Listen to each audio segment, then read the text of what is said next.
So here in my bathroom, after I grab my scent-free towel and washcloth, I like to use Scent-Away products.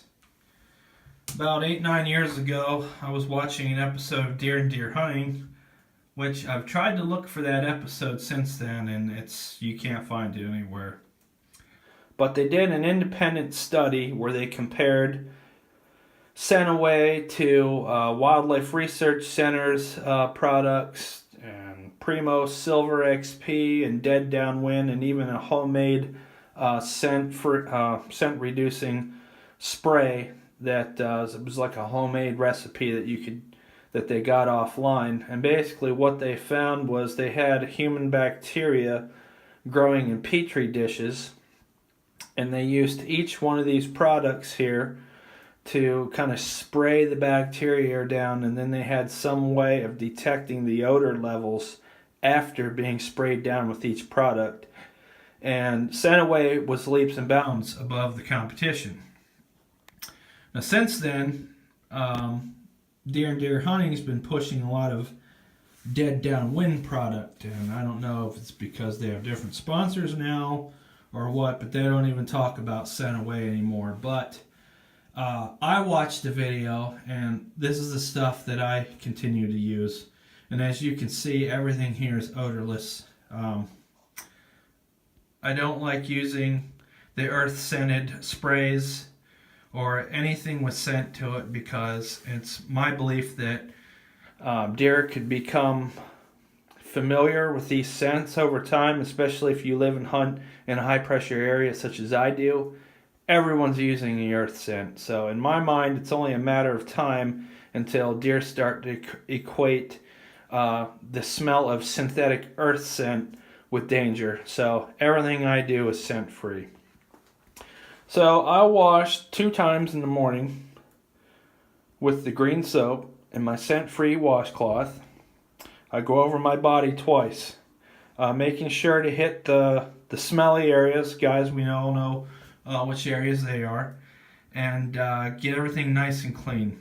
When I get out, I'll dry head to toe with the scent-free towel, making sure to get in between the toes real good, and getting your feet dry is important, because any areas of moisture are going to start growing bacteria immediately, and you don't want to head out in the field with wet feet or moisture between your toes, because your feet will get cold quicker anyways.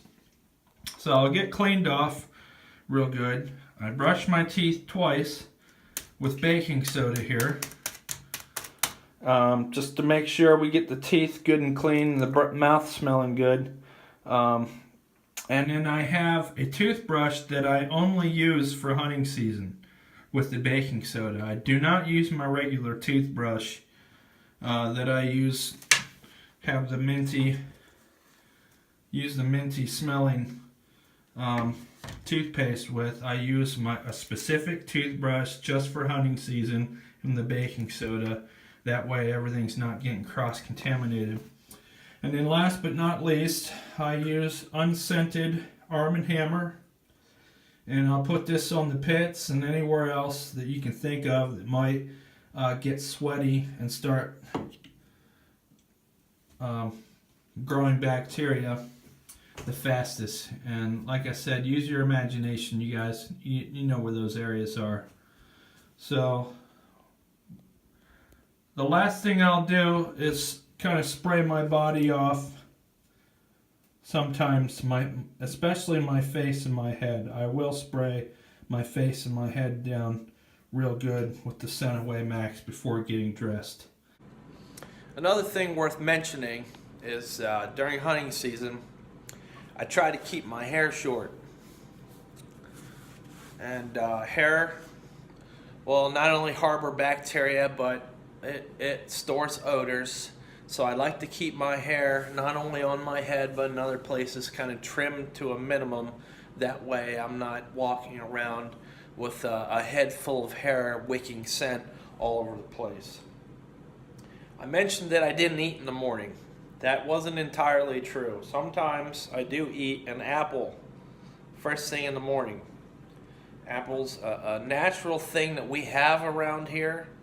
I have over 3 dozen apple trees on this property. So if a deer smells an apple burp or some apple breath coming off of me when I'm up in the tree stand, that should not put them on alarm up here, and it's actually a smell that they like.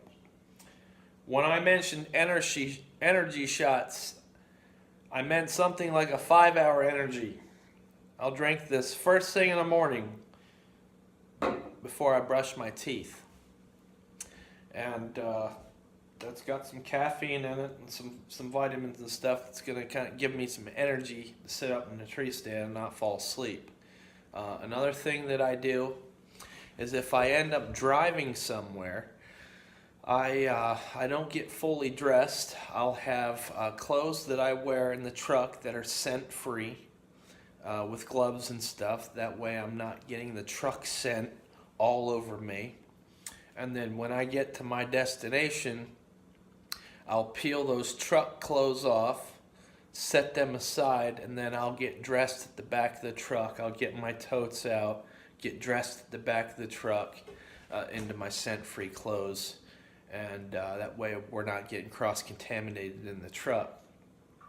And when I'm making my ascent up any kind of hills, anywhere where I'm going to get sweaty walking uphill to my tree stand, I usually do that partially dressed, and I'll carry my clothes in with me. That way I don't get too sweaty, too smelly on the way up to the tree stand. And, sweatiness not only will equal smelliness, but it'll also equal coldness if you've got any kind of cold weather heading your way and stuff. You don't want to be getting cold in the tree stand. So there are just some extra things to think about. So I also think that it's important to have multiple sets of clothing. Not only thermals and mid layers, but also your outerwear. So I usually have 4 to 5 sets of almost everything that I own. I'll have at least a dozen pairs of socks. I use underwear that are specifically washed in my scent-free soap, so that I have scent-free underwear to use each and every time. Early season outerwear, I've got 4 sets of early season outerwear. Mid-season all the way through late season, I've got multiple sets of full season outfits, late season outfits. That way I'm always changing into fresh clothing each and every time that I step afield. I think it's very important to have multiple sets of clothing. That way your gear lasts longer and you always have fresh clothing that you're wearing.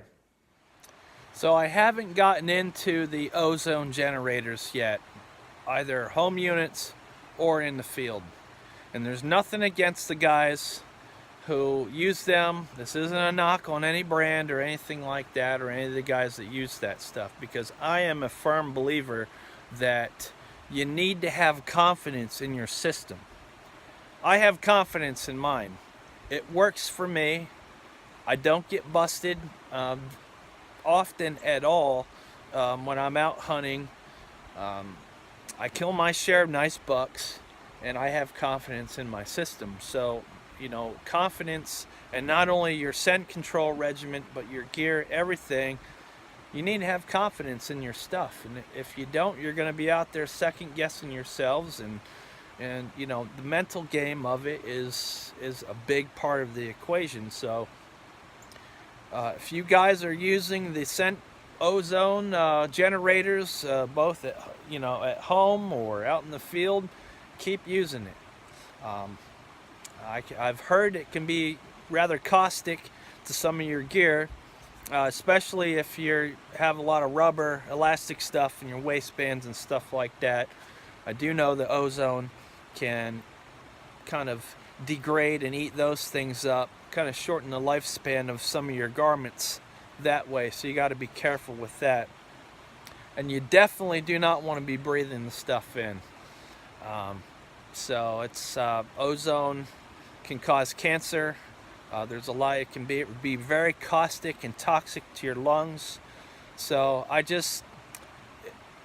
they might work, but I just don't want one of those hanging over my head when I'm out in the field. So I personally don't use one, and it'd just be one more thing that I'd have to carry in the field, and I feel like they wouldn't personally benefit me. All right, so we're outside here, and one of the last important pieces of the puzzle here of my scent control regimen is how I store my clothes outside. I think it's very important to keep your clothes outside if you're able to, just to keep the scent to a minimum, and so that way no foreign smells are getting on your clothes. Even if they're in totes, there are still smells getting in on your clothes.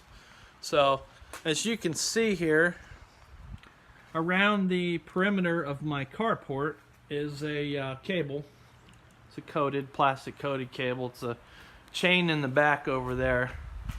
But this goes around the perimeter of my carport, and I will hang each and every one of my articles of clothing up out here for at least a week after washing them, just to get them aired out. I also spray each one of them down with the scent-free spray and let them air out here for close to a week. Sometimes it might not be quite a week, but I like to keep them out here for at least a week in the atmosphere, being exposed to the natural ozone, because I just feel like that's most beneficial. You know, there's no weird smells out here. It's just nature.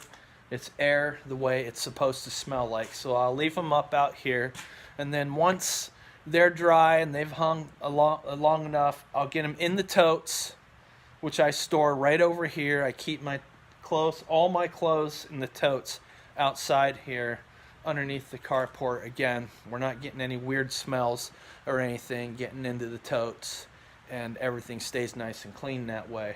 Scent-free towels, same thing. They'll get hung up out here. They get their own tote too outside here. First thing in the morning, I'll come out and I'll get my towel and the washcloth that I'm going to use for the day, and then take it in and I get my shower and stuff. I always get dressed outside here too. Again, you know, if I was getting dressed in there, your clothes are going to be touching the floor inside. You're going to be picking up stuff off the floor, especially with your socks and stuff. I also keep my boots out here. Boots stay outside year round. They never come inside the house. So, and if I'm on vacation or something, I'll usually keep my bow hung up out here too. I don't leave that thing out here too often. So you guys know how much those things cost.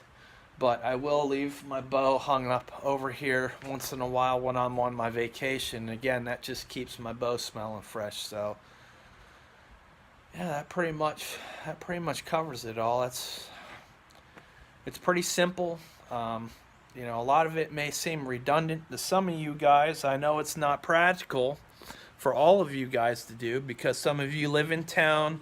You don't have the ability to hang your gear up outside because someone might steal it and stuff. So, I mean, you guys might have to, you know, kind of adapt this process to fit your own needs. But this is how I do it, man, and I tell you, it works for me.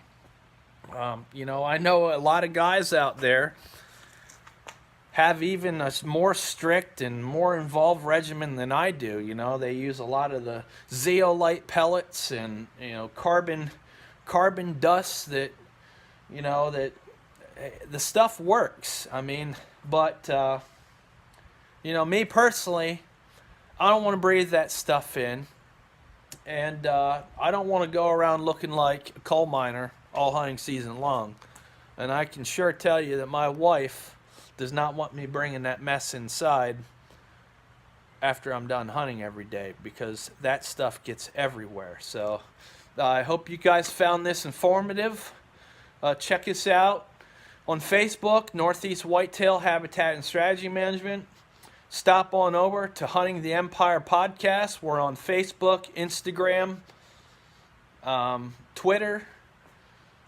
Check out our website, huntingtheempire.com, and you can check me out again at Northeast Whitetail on Instagram. Until next time, I'll talk to you later.